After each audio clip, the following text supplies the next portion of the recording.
don't have a set graduate scheme like a lot of other companies do. We're quite unique in that respect because pretty much all of our roles, you don't have to have had any experience in order to apply or to get the job. And the role itself isn't a graduate role, regardless of what role you enter. It's more of a case of you hit the ground running from day one, and that can be you're given responsibility from day one, or you're encouraged to kind of voice your opinions or join in on company projects as soon as you start. And that can be really, really beneficial because it means that you develop skills really quickly in comparison to, say, if you were on a pretty set grad scheme where you were only allowed to do certain things within the space of 6 months or a year. We have a lot more flexibility and freedom, so that's really good for arts and humanities people who maybe want to just jump straight in, and it also relieves a lot of that pressure of thinking maybe because of your background you can't get into the tech industry or the tech sector.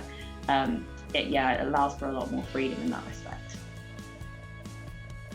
In terms of what subjects we kind of look for, as I said, because of the fact that we don't look for experience before you apply, and there's no experience needed policy across all our roles, we in turn are very open to many different degree subjects. There's no rigid set requirement for you having had to study something related to tech or computing, which is what a lot of people would obviously assume, considering we are a tech company, and that's what I would have assumed because I did English and history, but actually I would say a good portion of our staff did completely unrelated degree subjects at university, so we're really open to a broad variety, and even a software developer team who you would probably think needed the most kind of relevant degree subjects actually studied things from music, geography, languages. It really is quite varied, so there's no need to worry about that. In terms of what we value as a company, we really do appreciate arts and humanities subjects because of the transferable skills that they kind of require while you're studying. So across the board, across all the roles in the company, you'll find arts and humanities graduates. So I work on the marketing and comms team, and I'm a humanities graduate, but really they are in every department. From my department, account managers, software developers, analysts, it really is applicable across the board. And a lot of the skills that you develop while you're studying are really applicable to the job, which is obviously great. So that can be anything from analysing and assessing information, communicating effectively, creativity to some extent as well, obvious things like working to deadlines, and working efficiently, independently and as a team. All of those things you have to have developed while studying, and you kind of will pick up or use on the job. So in that sense, we do really value arts and humanities subjects. In terms of not so much mistakes, but kind of things that arts and humanities subject students might get caught up on in the application or selection process, one of my biggest pieces of advice will be, don't get deterred if one of the roles you apply for requires an aptitude test, because some of the roles here do.